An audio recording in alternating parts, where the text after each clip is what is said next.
அண்ணாமலை அவர்கள் மாநில தலைவராக இருந்தப்பதான் அவருடைய முயற்சியில தான் நாங்கள்லாம் அவர் தான் எங்களோட ஒரு 4-5 மாதங்களாக தொடர்பில் இருந்து எங்களை கூட்டணி கொண்டு வந்தார். அப்ப அவர் டெல்லியில அவங்களுக்கு மேல உள்ளவங்கள்ட்ட பேசியிருக்கலாம். ஆனா நாங்க யாரையும் சந்திக்கல. திரு அண்ணாமலை அவர்களுடைய முயற்சியில தான் நான் அம்மா மக்கள் முன்னேற்ற கழகம் இந்த கூட்டணிக்கு வந்தது, தேசிய ஜனநாயக கூட்டணி. அதனால அந்த கூட்டணியை விட்டு நான் விலகிய போது பல முறை என்ன அடிக்கடி நாங்க தொலைபேசியில பேசிக்கொள்வோம். அவர் வெளியூர்ல நான் இருந்தேன்.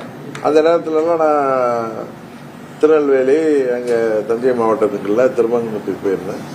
அப்ப அந்த இதெல்லாம் கேள்விப்பட்டது. அவர் என்கிட்ட தொலைபேசியில தொடர்ந்து வலியுறுத்தி வந்தார், நீங்க இல்ல அவசரப்பட வேணான்னு சொல்லுவார். அதேதான் திரும்பி வந்து சொன்னார், என்னோட முடிவை ரீகன்சிடர் பண்ணுவாங்க.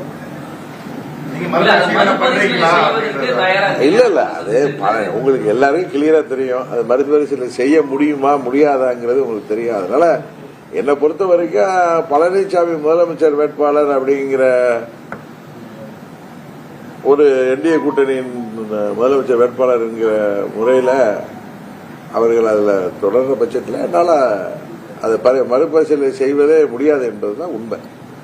எடப்பாடி பழனிசாமி முதலமைச்சர் வேட்பாளராக ஏற்றுக்கொண்டால் திரு டிடிவி தினகரன் என்னுடைய கூட்டணிக்கு வரலாம்னு வைகை செல்வன் போன்றவர்கள் அழைப்பு கொடுக்கிறார். வைகை செல்வன் இதே போன வாரம் எப்படி எல்லாம் பேசினாரு எனக்கு தெரியும். அவர்கள் பதவிக்கு வரணுங்கிறதுக்காக டிடிவி தினகரனோ அம்மா மக்கள் முன்னேற்ற கழகமோ இவர்களால்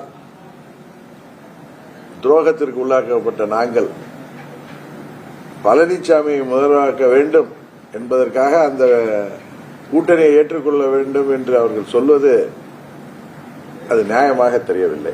இன்னும் இந்த நேரத்தை சொல்லிக் கொள்கிறேன். சில பேர் இந்த ஊடகங்கள்ல டிபேட்ல யூடியூப்ல டிபேட்ல எல்லாம் பேசுறப்ப 21 தேர்தல் அப்பயே டிடிவி தினகரன் கூட்டணிக்கு வர தயாராக இருந்தாரு, அவர் அப்பொழுதும் பழனிசாமி தானே முதலமைச்சர் வேட்பாளர் அப்படின்லாம் பேசினாங்க. இது ஏற்கனவே நான் ஒரு முறை பதில் சொன்னேன். அவர்களுக்காக அவர்கள் புரிந்துகிட்டு அப்படி பேசுறாங்களா இல்ல புரியலையான்னு தெரியல.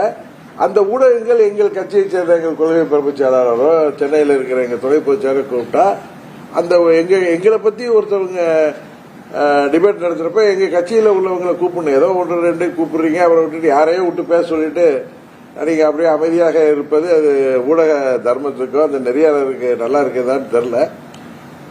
அந்த கேள்விக்கு நான் பதில் சொல்றேன். 21 தேர்தல் அப்ப எனக்கு தெரியும் பழனிசாமி, எங்களுக்கு துரோகம் செய்த பழனிசாமி எப்படி என்னை சந்திக்க தைரியம் வரும். அவருக்கு தயக்கம் இருக்கும்.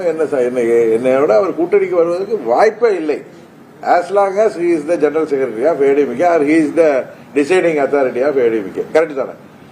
ஆனா சில நல்ல உள்ளங்கள், நலம் விரும்பிகள், டெல்லியை சேர்ந்தவர்கள் அம்மாவின் கட்சியெல்லாம் ஒரு அணியில வரணும், அம்மாவின் தொண்டர்கள்லாம் திமுகவுக்கு எதிராக நாம் எல்லாம் ஒரு அணியில திரண்டாதான் வெற்றி வாய்ப்பு இருக்குன்னு சொன்னப்ப எனக்கு தெரியும் உறுதியாக அது நடக்க போவதில்லை என்று. இருந்தாலும் தெரிஞ்சவர்கள், நாம் மதிக்கக்கூடியவர்கள், வயதிலே பெரியவர்கள், அனுபவம் மிக்கவர்கள் சில கருத்துக்களை சொல்லும் பொழுது அவர்கள் மீது உள்ள மரியாதையில் நீங்கள் முயற்சி செய்யுங்கள். அது நடக்காது என்பது அவர்கள்ட்டையும் சொல்லியிருக்கேன். இன்னொன்று, பழனிசாமி முதலமைச்சர் வேட்பாளர் இருந்தால் நான் அந்த கூட்டணியில் தொடர்வதற்கு வாய்ப்பே இல்லை என்று நான் ரிட்டனாவே கொடுத்திருக்கேன் அவங்களுக்கு. சில அந்த நேரத்தில் சில முக்கிய டெல்லியிலிருந்து வந்தவர்களை நான் சந்தித்தப்ப என்னுடைய லெட்டர் மேலே கொடுத்திருக்கேன். அதனால அவர்களுக்கு சொல்லிக் கொடுக்கிறேன். அன்றைக்கு அவர் ஏற்றுக்கொள்ளதிருந்தால் அன்றைக்கு நான் ஏற்றுக்கொள்ளவில்லை. என்னை நான் மதிக்கின்ற சில பெரியவர்கள், அனுபவம் மிக்கவர்கள் என்னிடம் ஒன்று சொல்லும் பொழுது அது வாய்ப்பே இல்லைங்க, இருந்தாலும் நீங்க ட்ரை பண்ணீங்க. இப்ப அண்ணாமலை நண்பர் வந்தாரு, நீங்க ரீகன்சிடர் பண்ணணுங்கிறாரு. அவருக்கும் தெரியும், உங்களுக்கும் தெரியும், எல்லாருக்கும் தெரியும். நான் என்ன காரணம் சொல்லிட்டு வெளில வந்தனோ அந்த காரணத்தை மீறி நான் திருப்பி அதில் போய் போறது முடியாது. இன்னும் சில பேர் ஏப்ரல் 12 அவர் வெளில போயிருக்கலாமே சொன்னதுக்கு நான் பலமுறை பதில் சொல்லிட்டேன். உங்களுக்கு தெரியும், திரு செங்கோட்டையன் எதற்கு அடிக்கடி டெல்லிக்கு சென்றார், பறந்தார். நாங்கள்லாம் எதற்கு டெல்லிக்கு செல்ல வேண்டும். இன்னும் சில அதே நலம் விரும்பிகள், நாங்கள் மதிக்கின்ற அந்த அனுபவமிக்கவர்கள், எங்களுக்கு தர்ம சங்கடம் இல்லாத அளவுக்கு நாங்கள் விரும்புகின்ற மாற்றங்கள் வர வாய்ப்பு இருக்குன்னு சொன்னாங்க. அதுக்காக வெயிட் பண்ணி பார்த்தோம். அது இல்லை என்று அது வாய்ப்பு இல்லை என்று நான் உணர்ற சமயத்தில் எங்க நிர்வாகிகளும் தொண்டர்களும் அந்த பழனிசாமியின் பேச்சுகளும் அவருடைய ஆணவத்தனமான பேச்சுகளும் காலம் பதில் சொல்லும். அவங்க கேள்விக்கெல்லாம் நான் பதில் சொல்ல முடியாது என்று பேசியதெல்லாம் எங்க நான் கூட அதை கண்டுக்காம போனேன். ஏன்னா நான் அதில் இருக்க போறதில்லைன்னு எனக்கு தெரியும். ஏன்னா பழனிசாமி எந்த காரணத்திலையும் என்னை சந்திக்கவும் தயங்குவார், எங்களோட கூட்டணிக்கு வரும் தயங்குவார். இது ஊரறிந்த உண்மை. அப்படி இருக்கிற ஏன்னா எங்களுக்கு துரோகம் செய்துவிட்டு எங்களை நேருக்கு நேரம் பார்க்கறதுக்கு அவருக்கு தைரியம் இருக்குன்னு நான் நம்பல. அதனால நான் எங்க நிர்வாகிகள் எல்லாம் பொறுமையா இருங்கன்னு சொன்னேன். ஒரு கட்டத்தில் ஒரு சிலர் என்னை டெல்லிக்கு அழைத்து சென்று தலைவர்களை சந்திக்க வைத்து என்னை காம்ப்ரமைஸ் பண்ணலாம் நினைத்து சில முயற்சிகள் செய்தார்கள், என்னிடமே பேசினார்கள். அதை புரிந்து கொண்டு நான் செப்டம்பர் 1ஆம் தேதியே நான் அந்த அறிவிப்பை வெளியிட்டேன். தொடர்ந்து காட்டுமன்னார் கோயில் என்ன கேட்டப்ப ஆமா நான் என்டிஏ கூட்டத்தில் இல்லைன்னு சொன்னேன். அதுதான் உண்மை, அதுதான் நடந்தது. இதற்கு வாய்ப்பில்லை. என் நண்பர் வந்தப்ப நான் பாத்துக்கிறேங்கன்னு சொன்னேன். நண்பர் நல்ல நண்பர், என் மேல பிரியமா இருக்கிறவரு, அரசியல் தாண்டி நாங்கள் நண்பர்கள். அவர் என்னை சந்திக்க இதை கேட்க இதான் கேட்பாருன்னு எனக்கு தெரியும். இதனால அதை நாங்க பேசிட்டு மற்ற விஷயங்கள் இல்ல இல்ல அதெல்லாம் நான் இவர் அவர்னு நான் என்னைக்கும் யாரையும் சொன்னதில்லை.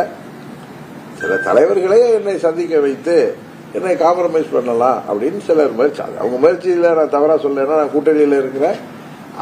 அது மாதிரி போய் அந்த தலைவர்கள் அனுபவமிக்கவர்கள், என்னை விட வயதில் மூத்தவர்கள், அவர்கள்ட்ட போய் இது மறுபடியும் பேசுவதற்கு முன்பு நான் அந்த கூட்டணியில இருப்பதை விட வெளியில வந்துட்டேன்னா எனக்கு ஈஸியா இருக்கும். அதை நான் அணுகுவதற்கு, அதை எதிர்கொள்வதற்கு நினைச்சேன்.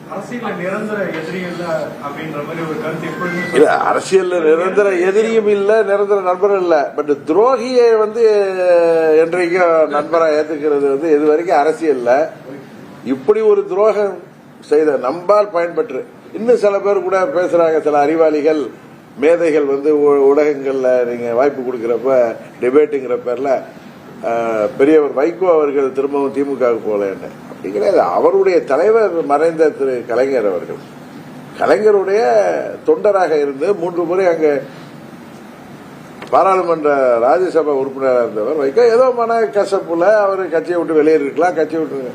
பட் இங்க எங்களால் பதவி பெற்றவர்கள், எங்களால் முதலமைச்சர் பதவி பெற்றவர்கள், எங்களால் அம்மா அவர்கள் மறைவுக்கு பிறகு காப்பாற்றப்பட்ட ஆட்சி, அந்த ஆட்சியிலே முதலமைச்சர் ஆக்கப்பட்டவர் எங்களையே வெளியேற்றும் பொழுது அது திரு வைகோ அவர்கள் நிகழ்வுக்கும் மதிமுகவுக்கும் அம்மா மக்கள் முன்னேற்ற கழக நிகழ்வுக்கும் அது என்றைக்கும் பொருந்தாது.